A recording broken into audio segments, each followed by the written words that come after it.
Our next guest is both a national treasure and a true representative of what it means to be American.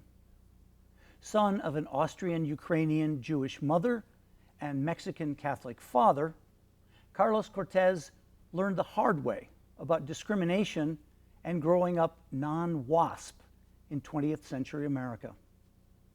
Undaunted and ever curious, Carlos turned his life experiences into a career of research and advocacy for those who didn't fit the stereotypes of who did and didn't belong here.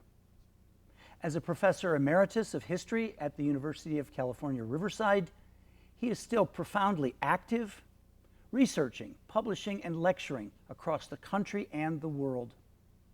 His memoir, Rose Hill, An Intermarriage Before Its Time, has been turned into a one-man play, which he performs. He recently published his first book of poetry with the delightful title, Fourth Quarter, Reflections of a Cranky Old Man. For now, I will stop gushing about his resume and welcome him electronically to our studio. Carlos, thanks for taking the time to be with us. Delighted to be with you, Alan. So tell us right away about your family history, your parents' immigration stories. Well, actually, I've got three immigrant grandparents and a father who was born in the United States but was raised in Mexico and didn't come back to the United States until he was 17. So, and really, I've got immigrants on all parts of my family. Sure. And so, in particular, what the backgrounds? I alluded to that in the introduction, but well, my grandfather came from Kiev and what was then Russia, today Ukraine. My grandmother was from Austria. My other grandfather was from Guadalajara, Mexico, and I have one lone grandmother who was born in California. Okay, sure. And this actually caused a little consternation in the families when your two parents got together and said, hey, I'd like to marry this person. Well, this was 1933 when they got married, and intermarriage was almost non-existent in the United States. So I had the misfortune, although looking back at it, the fortune of being born of mixed background way before its time. That's why I call Rose Hill the subtitle, An Intermarriage Before Its Time, because it's the timing of their intermarriage that had such an impact on my life. Sure. And you went to elementary school, I believe in California, but moved to Kansas City. Talk about that transition. No, actually, I moved from California when I was about 6 months old and was raised in Kansas City until I was 18. I lived back there with one short stop for a year in Lawrence, Kansas. What I found, Alan, was that I didn't really fit with anyone. For example, when I got to high school, almost all the clubs were religiously based. You would belong to Jewish clubs or you belong to Christian clubs. In that case, all Protestant, because most of the Catholic kids went to parochial schools. And so I was turned down for clubs because of my mixed background. Jewish clubs I couldn't get into because of my dad. Christian clubs I couldn't get into because of my mother. It wasn't much fun. Yeah, and so when did it occur to you that there was this thing called racial ethnic bias? Well, I didn't think in terms of bias. I thought in terms of exclusion. As later on looking back, I realized the bias, but it may not have been at the personal level because I had lots of friends of different backgrounds. And in fact, they were almost apologetic about the fact that I couldn't join their clubs because of my background. So it wasn't a personal bias thing as it was a structural thing. And that's much deeper and more difficult. Sure. And you have a heritage. Your dad, again, is from Mexico. You were named after your dad, or is your grandfather, Carlos?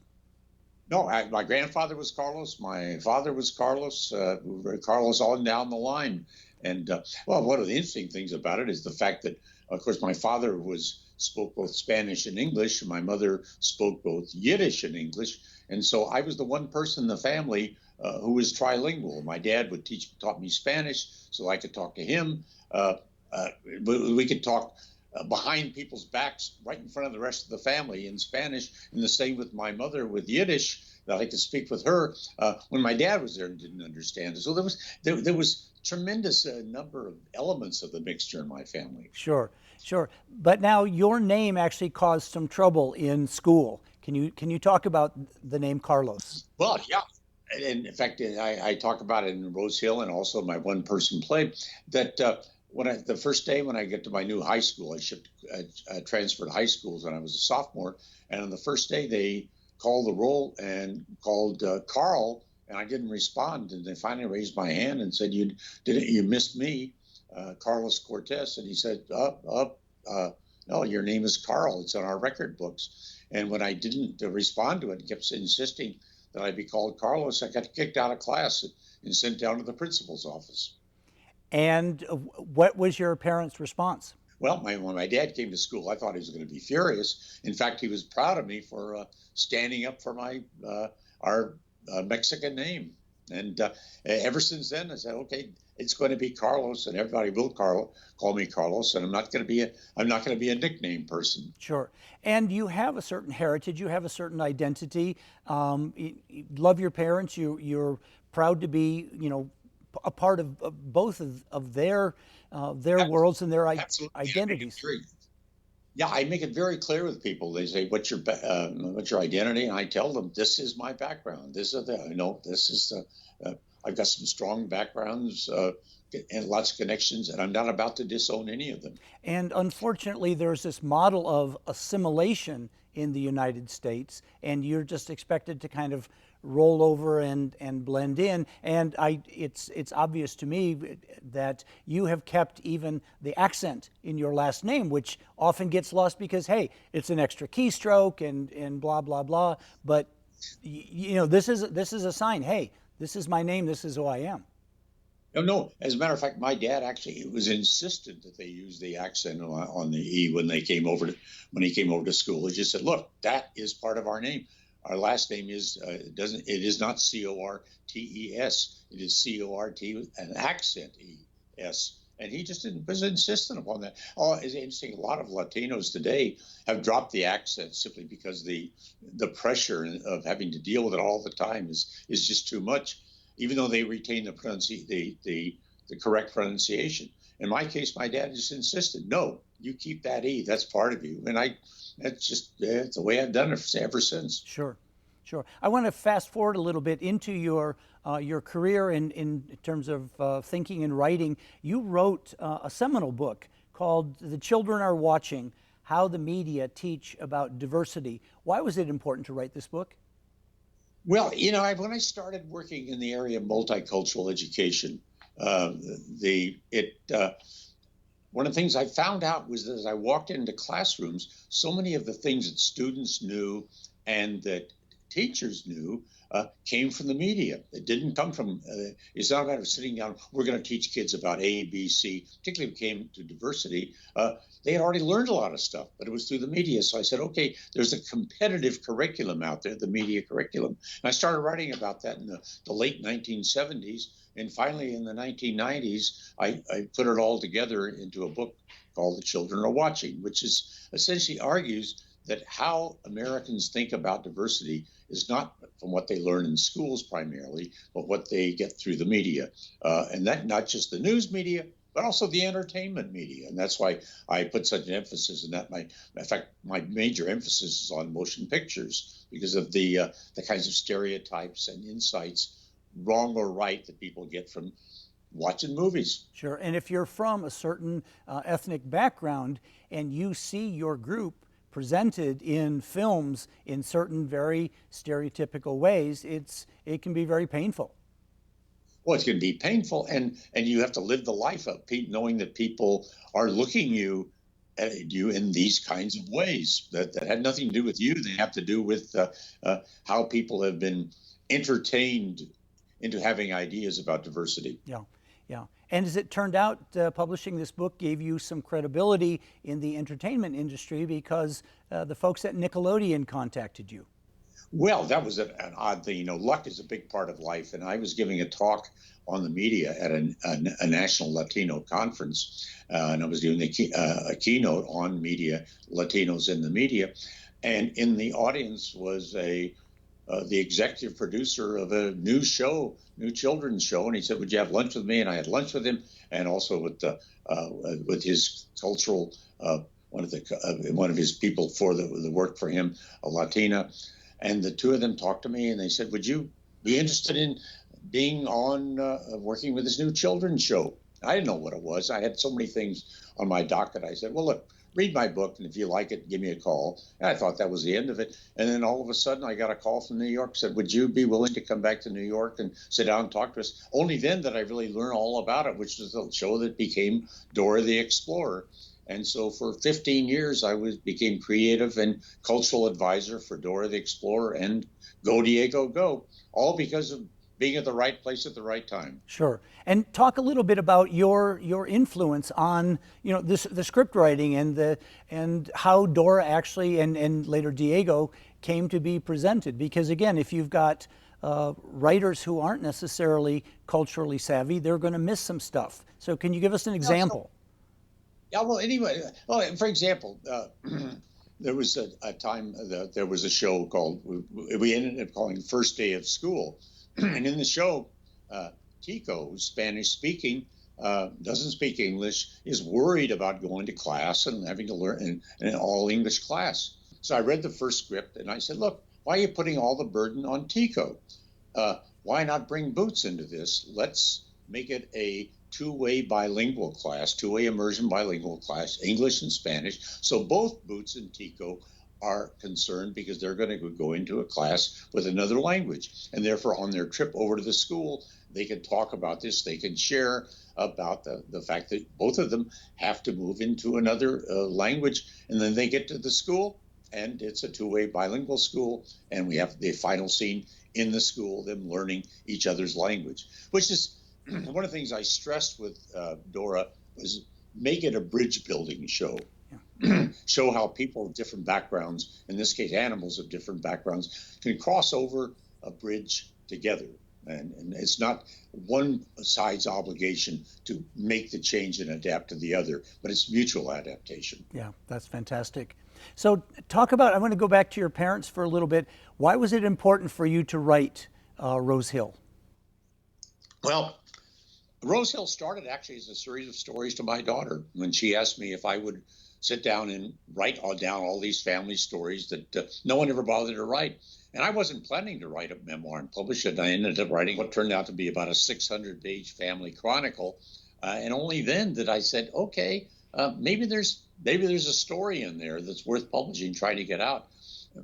And that's when I began working both on Rose Hill and on this one-person play to say, well, what is the story that really is in there that might be more universal than just our family chronicle? And that's when the whole idea of growing up as mixed linguistically, religiously, ethnically, being from a poor family in a city where there was a lot of money, and it's clearly the school I went to, and put all those things together, and then look back and say, how has being mixed affected the rest of my life? And it turns out that it became an important part of what happened once I became a university professor. So it was that story that sort of crept out. There was an old Michelangelo statement says, "I saw the angel in the marble and I carved until I set him free." And so I had to carve away most of the chronicle in order to set free that story that was in them, was there all along. Fantastic. So in terms of the play, do you have a theater background, or is this just something that you wanted to try?